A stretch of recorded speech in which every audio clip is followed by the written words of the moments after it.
এমন কিছু সময় আছে যে সময়গুলোতে আল্লাহর আরশ পর্যন্ত কেঁপে ওঠে। হাদিস শরীফের মধ্যে আছে, 3 ব্যক্তিকে কেউ যদি কষ্ট দেয় আল্লাহর আরশ পর্যন্ত কেঁপে ওঠে। আল্লাহর হাবিবের একজন সাহাবী ছিল, নাম তার সাদ ইবনে মুআজ রাদিয়াল্লাহু তাআলা আনহু। সাদ ইবনে মুআজ রাদিয়াল্লাহু তাআলা আনহু যেদিন ইন্তেকাল করেছে, আল্লাহর হাবিব সাল্লাল্লাহু আলাইহি ওয়াসাল্লাম বড় ভালোবাসতেন। আল্লাহর হাবিব সাল্লাল্লাহু আলাইহি ওয়াসাল্লাম সাদ ইবনে মুআজকে বড় মহব্বত করতেন। হাদিস শরীফের মধ্যে এসেছে, আল্লাহর হাবিব সাল্লাল্লাহু আলাইহি ওয়াসাল্লাম বলেন, ইহতাজু আরশুর রহমা। সাদ ইবনে মুআজ রাদিয়াল্লাহু তাআলা আনহু যেদিন ইন্তেকাল করেছে, আল্লাহ পাকের আরশ ওই দিন কেঁপে উঠেছে। সাদ ইবনে মুআজ রাদিয়াল্লাহু তাআলা আনহুর ইন্তেকালের দিন আল্লাহর আরশ পর্যন্ত কেঁপে উঠেছে। এই জন্য বিশ্বনবী মুহাম্মদুর রাসূলুল্লাহ সাল্লাল্লাহু আলাইহি ওয়াসাল্লাম বলেন, দুনিয়ার মধ্যে এমন কিছু পাপ আছে, দুনিয়ার মধ্যে এমন কিছু গুনাহ আছে যে পাপগুলো মানুষ করলে, গুনাহগুলো করলে আরশের মালিকের আরশ পর্যন্ত কেঁপে ওঠে। এই জন্য আল্লাহ তাআলা বলে, সাবধান, তোমরা এই পাপগুলো দুনিয়াতে কখনো করবে না। 1 নম্বর পাপ হলো কখনোই কোনো প্রতিবন্ধীকে কষ্ট দেওয়া যাবে না। সাবধান সাবধান, প্রতিবন্ধীকে কষ্ট দিলে আল্লাহর আরশ পর্যন্ত কেঁপে উঠে, আল্লাহ তাআলা অসন্তুষ্ট হয়ে যায়। বিশ্বনবী মুহাম্মদুর রাসূলুল্লাহ সাল্লাল্লাহু আলাইহি ওয়াসাল্লামের একজন অন্ধ সাহাবী ছিল, বড় গরীব সাহাবী, অসহায় সাহাবী, প্রতিবন্ধী সাহাবী, নাম তার আব্দুল্লাহ ইবনে উম্মে মাকতুম রাদিয়াল্লাহু তাআলা আনহু। বিশ্বনবী মুহাম্মদুর রাসূলুল্লাহ সাল্লাল্লাহু আলাইহি ওয়াসাল্লাম তাকে একটু ধমক দিয়েছিলেন, তার প্রতি অসন্তুষ্ট হয়েছিলেন। আল্লাহ পাক রব্বুল আলামিন আয়াত নাযিল করে বললেন, নবী, আপনি কখনোই এই রকম অসহায়দেরকে, প্রতিবন্ধীদেরকে কখনোই আপনি ধমক দিবেন না।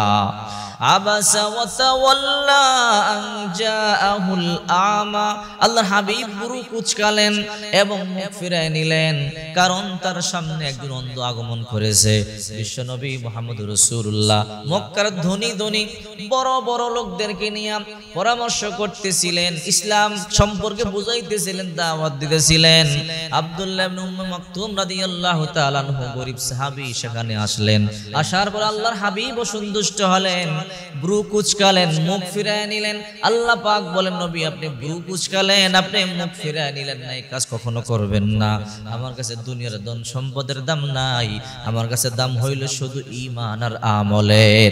এই জন্য কখনোই কোনো প্রতিবন্ধী যারা আছে এদেরকে কষ্ট দেওয়া যাবে না। আল্লাহ তাআলা এদেরকে কষ্টে রেখেছেন। যার চোখ নেই জিজ্ঞাসা করেন চোখের কেমন মূল্য, যার জবান নাই জিজ্ঞাসা করেন জবানের কত মূল্য, যে কানে শোনে না জিজ্ঞাসা করেন কানে শ্রবণ শক্তি কত মূল্য। এই জন্য আল্লাহর হাবিব সাল্লাল্লাহু আলাইহি ওয়াসাল্লাম বলেন, প্রতিবন্ধীদেরকে কষ্ট দিলে আল্লাহর আরশ পর্যন্ত কেঁপে ওঠে। 2 নম্বরে এতিমদেরকে কষ্ট দেওয়া যাবে না। এতিম যারা, এদের সম্পর্কে আল্লাহ পাক রব্বুল আলামিন বলেন, ফাআম্মাল ইয়াতীমা ফালা তাকহার ওয়া আম্মাস সাইলা ফালা তানহার।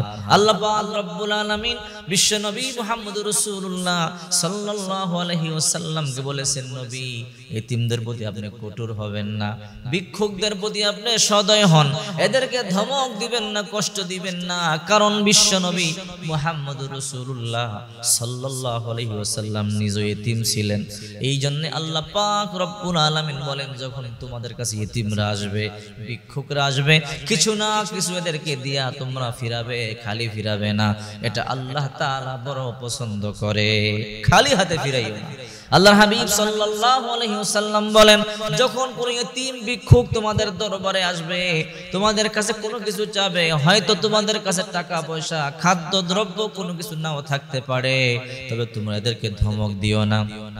অন্তত এদের মাথার মধ্যে হাতটি বুলায় দিবা, তোমাদের হাতের তালুর মধ্যে যতগুলো পশম লাগবে সেই অনুপাতে আল্লাহ তাআলা তোমার আমলনামায় সওয়াব লিখে দিবে। এই জন্য এতিম যারা, মিসকিন যারা, গরিব যারা, এদেরকে কখনোই আপনি ধমক দিবেন না।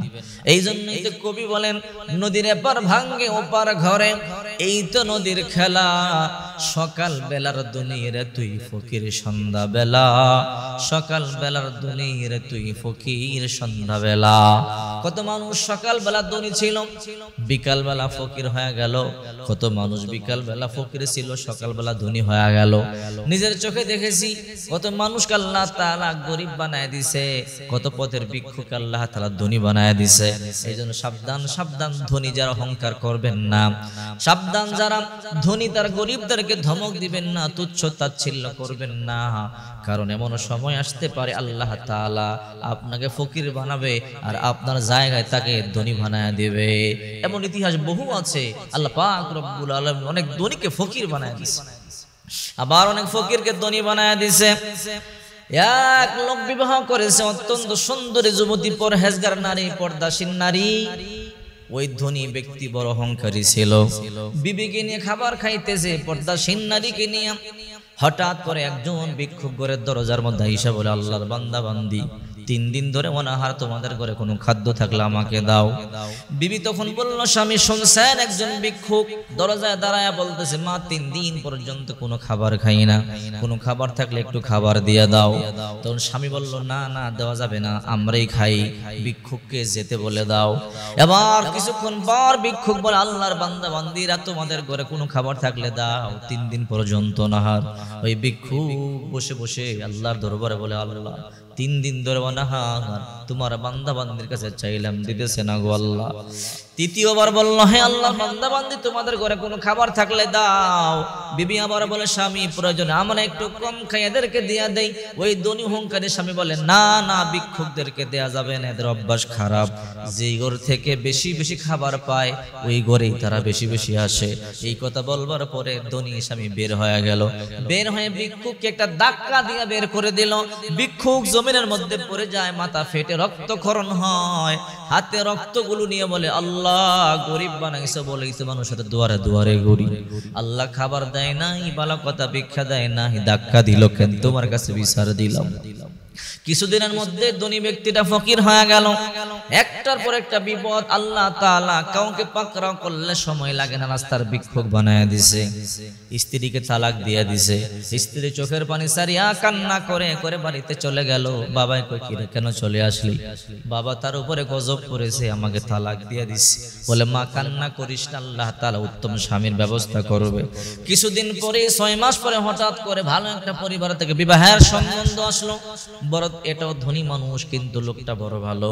বিবাহ হয়ে গেল, সংসার চলতেছে। হঠাৎ করে কয়েক মাস পরে একটা ভিক্ষুক আইসা বলে, আল্লাহর বান্দা বান্দি, তোমাদের ঘরে কোনো খাবার থাকলে দাও, বড় ক্ষুধার্ত আমি। এখন নতুন স্বামীকে নিয়ে খাবার খাইতেছে। স্বামীরা বলে, স্বামী একটা ভিক্ষুক আসছে খাবার নেওয়ার জন্য, শুনছেন? বলে, হ্যাঁ। বিবি, যাও যাও, তোমার মনে যা চাও তুমি তাকে তা দিয়া দাও। এবার বিবি মন ভরিয়া ভিক্ষুকরে দিয়া বলে, নেন খাবার খান। হঠাৎ করে তাকাইয়া দেখে পর্দার আড়াল থেকে ভিক্ষুকরে যখন ওই পাশে খাবার দিছে, ভিক্ষুক খাবার খায়, পর্দার ফাঁক করে দেখে ওই যে আগের স্বামী, সে এখন ভিক্ষুক। আগের স্বামী ভিক্ষুক। চোখের পানি ছেড়ে বিবি কান্না করতেছিল।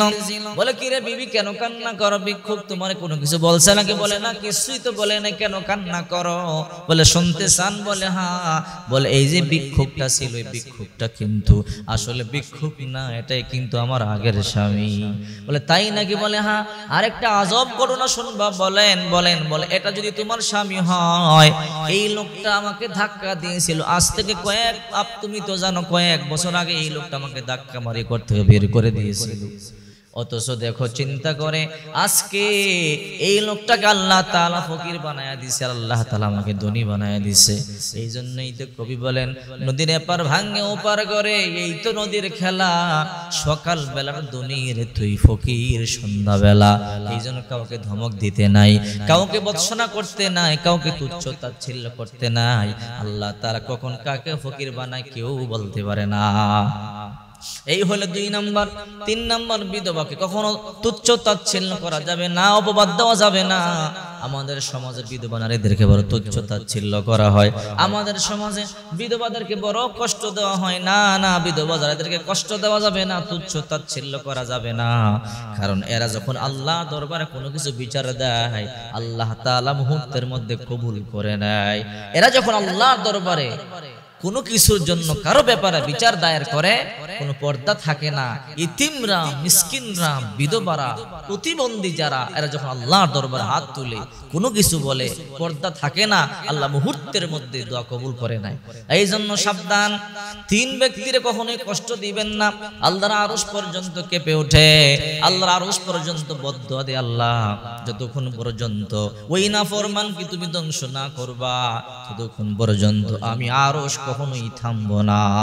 যতক্ষণ পর্যন্ত ওরা তুমি ধ্বংস না করো, আমি থামবো না। চিন্তা করে দেখেন, এই জন্য তিন ব্যক্তিকে জীবনে কোনোদিন কখনোই কষ্ট দিবেন